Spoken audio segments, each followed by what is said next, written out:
गीता उठा के देख लो, वेद उठा के देख लो, पुराण उठा के देख लो। है मेरे नाई भाई, गुजर भाई, तेली भाई, तमोली भाई, पूछना किसी पंडित जी से कि राम के जमाने में हमारे कितने कैबिनेट मंत्री थे, कृष्ण के जमाने में हमारे कितने सरपंच थे, 24 अवतार ने हमारे लिए कौन सी यूनिवर्सिटियां खोली थी, हमारे समाज के कितने डॉक्टर, इंजीनियर, वकील बनाए। जरा 18 पुराण को खंगाल के देखो।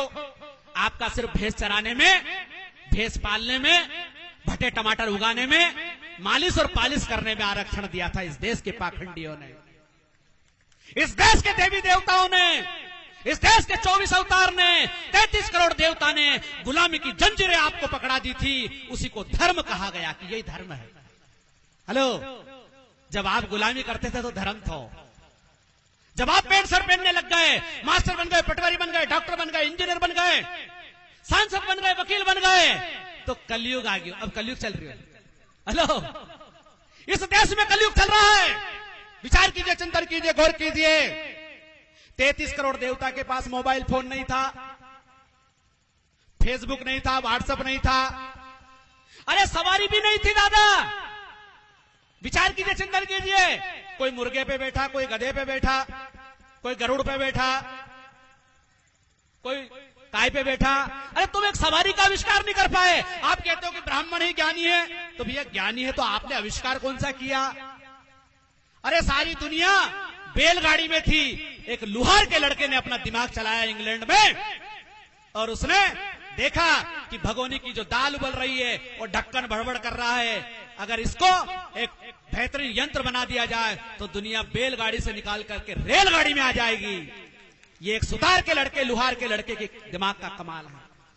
सज्जनों, ऐसी बात नहीं है कि हमारे सोंदिया भाई, गुजर भाई, अंजना भाई, कुमावत भाई ये अकलमंद नहीं है। ये अकलमंद हो सकते हैं, ये ज्ञानी हो सकते हैं, लेकिन इनको ज्ञानी बनने ही नहीं दिया गया, इनको पढ़ाया नहीं गया।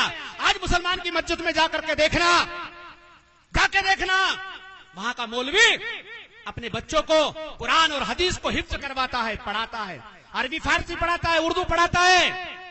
मैं पूछना चाहता हूं, एक गुजर का गांव है पूरा, एक सोंदिया का गांव है, एक अंजना का गांव है, एक कुमावत का गांव है, उसमें मंदिर है, वहां का पुजारी क्यों नहीं पढ़ाता है? चलो चमार बड़ी भील बागरी से तो अबड़ा है तुम्हारो भगवान, मत पढ़ाओ, अनके पिछड़ा वर्ग से तो नहीं अबड़ा है, अनके पढ़ा दो, गुजर के पढ़ा दो। पर जिस दिन गुजर अकलबंद हो गया, डांगी अकलबंद हो गया, सोंदिया हो गया, कुमावत हो गया, तो फिर इस देश में ज्यादा कलयुग आ जाएगा। अभी तो कम आयो, घोर कलयुग आ जाएगा।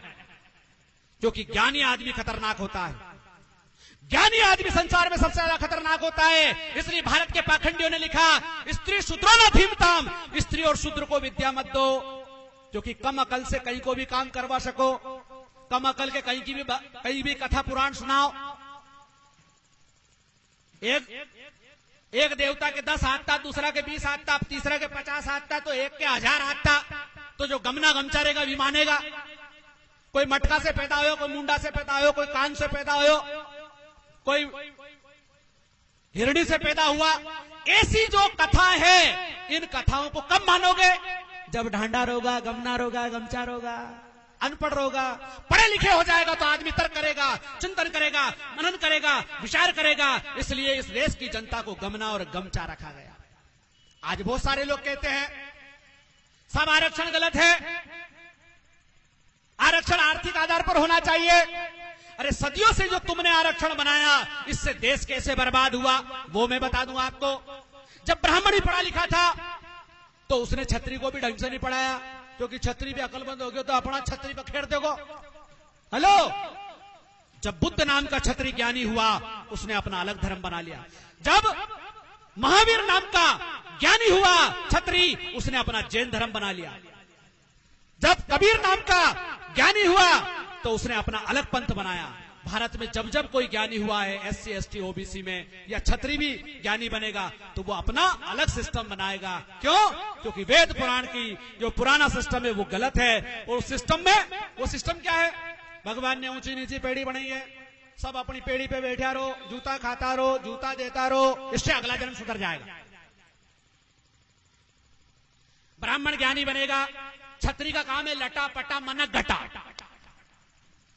अच्छा, छत्री को क्या आरक्षण दिया? छत्री को यह आरक्षण नहीं है कि वो पूरी दुनिया की यात्रा करे, पूरी दुनिया में जाकर के राज करे। आपने देखा होगा इस देश के क्षत्रियों ने अगर मारा है तो किसको मारा? चमार बड़ी भील बागरी बरगुंडा नाई धोबी तेली तमोली, इनकी बारात रोकी। हेलो, बारात भी रोके तो कहा मरिया मराए के मारे। हेलो, मरिया मराए के। अरे दुनिया में राज करना था ना तुम्हें, 7 समुद्र पार से अंग्रेज आ गए, पूरी दुनिया में राज किया और तुम यही लटा पटा बैठा मना गठा में लगा दिया। तुम्हारी ताकत यहाँ की यही लगी। तुम्हारी जिंदगी का मकसद क्या बनाया? हमारे जैसे पाखंडियों ने, धर्म के ठेकेदारों ने क्या कहा? छत्री को काम है नीची जाति को तपाओ, सोंदिया गुर्जर दांगी यादव माली तेली तमोली ये नाई धोबी इनको अपनी जाति को काम कराओ, नहीं करे तो मारो। ये तो बापड़ा अंग्रेज अच्छा आ गया जो ये सारा सिस्टम बदल दिया। इस देश के शोषकों की ऐसी रगड़ाई और ऐसी तपाई करी कि आज भी 15 अगस्त 26 जनवरी पे बोले गोरागढ़ था, गढ़ा मारिया, कुर्सी पे नहीं बैठ देता था, रेल में नहीं बैठ देता था। अरे भाई तुम भी तो कुर्सी पे नहीं बैठने दे रहे हो। आज दलित समाज का, आदिवासी समाज का, पिछड़ी जाति का व्यक्ति अगर सरपंच बन जाता रहे तो आज आप भी तो नहीं बैठने दे रहे हो। वो गोरे अंग्रेज थे, आप काले अंग्रेज हो। तो सज्जनों, इस आरक्षण से क्या नुकसान हुआ? छत्री के एक साथ बीमारी हो गई कि अपनी जिंदगी को लक्ष्य कहीं है सिर्फ नीची जाति का दबानो और कोई लक्ष्य नहीं हो। बनिए ने सोचे बापड़ा ने कि अपने कहीं करनो, छत्री और ब्राह्मण ये राजनीति करे, ये कहीं करे, अपन तो दुकान पे सौदो वो में बेचारा औंधा हो गया।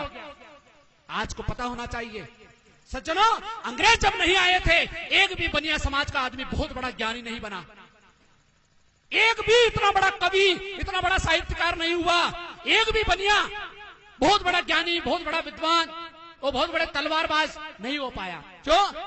क्योंकि जेको काम जेके साजे और करे तो डींगा बाजे। जो जिस जाति में पैदा हुआ उसको वैसा ही रहना है। सज्जनों, आज से 2500 साल पहले भगवान गौतम बुद्ध ने इस व्यवस्था के खिलाफ आंदोलन चलाया। उनने कहा सब मनुष्य बराबर है, सबको पढ़ने लिखने का अधिकार होना चाहिए, सबको अपना मर्जी का व्यवसाय करने का अधिकार होना चाहिए। नाई समाज के आदमी को महापंडित बना दिया। किसने? बुद्ध ने। सुजाता नाम के अहिर समाज की, गुर्जर समाज की लड़की ने उनको खीर खिलाई और उनको बुद्धत्व की प्राप्ति हुई। और बुद्धत्व की प्राप्ति में यह हुआ कि सब मनुष्य समान है और सबको अपनी मर्जी रुचि के हिसाब से इस जन्म में विकास करने का अधिकार है। स्वामी विवेकानंद अपने प्रवचन में कहते हैं, जो धर्म यह कहता है कि तुम्हारा अगले जन्म में तुम्हें अधिकार मिलेंगे, अगले जन्म में रोटी मिलेगी, अगले जन्म में तुम्हारा उद्धार होगा, वो धर्म नहीं अधर्म है। किसने देखा अगले जन्म में? इस जन्म में तुम गुलगुला खा रहे हो, इस जन्म में कमर तुम्हारी कमरे जैसी हो रही है, इस जन्म में तुम मारुति कार से उठी एसी से बाहर नहीं निकल रहे हो और हमें कह रहे हो कि तुम्हारा अगलो जन्म सुधारो। अच्छा, हमारा अगलो जन्म सुधारो, वो तुम्हारी जन्म में ही पूरा भारत के खजाओ, पूरा देश को बर्बाद कर दो। तो सज्जनों, इस आरक्षण के खिलाफ जो जातिवादी था कबीर ने, रविदास ने आंदोलन चलाया और कहा, रविदास ब्राह्मण मत पूजे जब होवे गुणहीन, पूजे चरण चंडाल के जब होवे गुण प्रवीण। जाति की नहीं योग्यता की पूजा होना चाहिए। आज कुछ पाखंडी कहते हैं, आज कुछ पाखंडी कहते हैं जाति की नहीं योग्यता की पूजा होना चाहिए। मैं पूछना चाहता हूं, आप योग्य थे तो 712 से लेकर 1857 तक मुसलमान के जूते क्यों खाए? हेलो, तुम्हें जब दौड़ा दौड़ा के तपाया, आज बोलते बहुत सारे लोग हजारों मंदिर तोड़ दिया, असो कर दियो, तो फिर तुम्हारी योग्यता कहां थी? हेलो, तुम्हारा 33 करोड़ देवता कहां था? तुम्हारा 24 अवतार कहीं कर रहा था? और चलो भी तो बापड़ा सो रहा था, भी तो बाटा लोड़ी का है। आप क्या कर रहे थे? आपकी योग्यता कहां गई थी? जब 1857 से लेकर 1947 तक अंग्रेजों ने तुम्हारी रगड़ाई की, उस समय तुम्हारी योग्यता और बहादुरी कहां थी? विचार कीजिए, चिंतन कीजिए। योग्यता किसी बाप की बपोती नहीं होती है, किसी जाति वर्ग की बपोती नहीं होती है, कोई जन्म से योग्य और अयोग्य नहीं होता है। सज्जनों, आदमी को 3 चीज से योग्य बनता है, एनवायरमेंट, एजुकेशन एंड एक्सपीरियंस। 3 चीजों से आदमी योग्य बन जाता है, चाहे वो किसी भी जाति वर्ग संप्रदाय का हो। एनवायरमेंट, जैसा आपका वातावरण होगा वैसा आदमी हो जाता है, जैसा आपका अनुभव होगा और जैसा एजुकेशन सिस्टम होगा। जब सदियों से आपने इंसान को पढ़ने ही नहीं दिया तो वो योग्य कहां से बने? हेलो, जब आदमी पढ़ने लगा, हिरण्यधनु महाभारत में पढ़ा होगा आपने, सुना होगा, हिरण्यधनु राजा का लड़का, भील का लड़का था, एकलव्य। जब वो अपनी धनुर्विद्या अपने गुरु के माध्यम से सीखा, शोषकों ने उसका अंगूठा काट दिया और कहा कि वो तो गुरुजी की मूर्ति बना के नाड़े आड़े विद्या सीख रही हो तो चोरी कर रही हो, तो इसलिए गुरुजी ने उसका अंगूठा मांग लिया और अतरो गमचो तो क्या उन्हें अंगूठा दे दियो। विचार कीजिए, चिंतन कीजिए, गौर कीजिए। अरे जब वो हिरण्यधन राजा का लड़का था तो उसका अपना गुरु होगा स्वयं का, वो दूसरे के गुरु के पास कहाँ को जाएगा? विचार कीजिए, चिंतन कीजिए, गौर कीजिए। इसलिए सज्जनों, एकलव्य का अंगूठा जबरदस्ती काटा गया और पाखंडियों ने क्या कहा कि वो तो गुरु दक्षिणा में दिया गया था। और इस देश के पाखंडी लोग उस गुरु द्रोणाचार्य के नाम पर बड़े बड़े पुरस्कार दिए जा रहे हैं कि अच्छो पहला अंगूठो काटो तो और अब द्रोणाचार्य को वो एकलव्य को पाठ हटा करके पाठ काट दियो। उनके बाप दादाओं ने हजारों साल पहले क्या काटा था? अंगूठा काटा था। और पहले जो 10 साल 20 साल पहले पढ़े हुए हैं, 5वीं में मध्य प्रदेश सरकार एकलव्य का पाठ पढ़ाती थी, वो पाठ हटा दिया, अब काट दिया। तो सज्जनों, ये सारी व्यवस्था, इस देश में 2 व्यवस्था है, एक शोषक की व्यवस्था है, एक शोषित की व्यवस्था है। शोषक के कौन लोग हैं और शोषित के कौन लोग हैं, ये आपको समझना पड़ेगा। तो कबीर ने कहा था, एक बूंद एक मलमूत्र एक चामर गूदा, एक ज्योति से सभी जन में को बामण को सूदा। एक बूंद, जिस माता पिता के रजवीर से ब्राह्मण क्षत्रिय वैश्य पैदा होते हैं, उसी से सुनार से लेकर चमार तक, कायस्थ से लेकर कहार पैदा होते हैं। 9 महीने में आप पैदा होते हैं, 9 महीने में हम पैदा होते हैं। अरे जहां से तुम खाते हो वहीं से हम खाते हैं, जहां से तुम निकालते हो वहीं से हम निकालते हैं। तो फिर ऊंची नीची पेड़ी कैसे? हेलो, थोड़ा हाउ कर दीजिए, विचार कीजिए, चिंतन कीजिए। कबीर कितनी बड़ी बात कहते हैं, कितनी बड़ी बात कहते हैं। एक बूंद एक मलमूत्र एक चामर गूदा और एक ज्योति से सभी जन में को बामण को सूदा। अरे मलमूत्र से भी जाति का पता चल जाता है।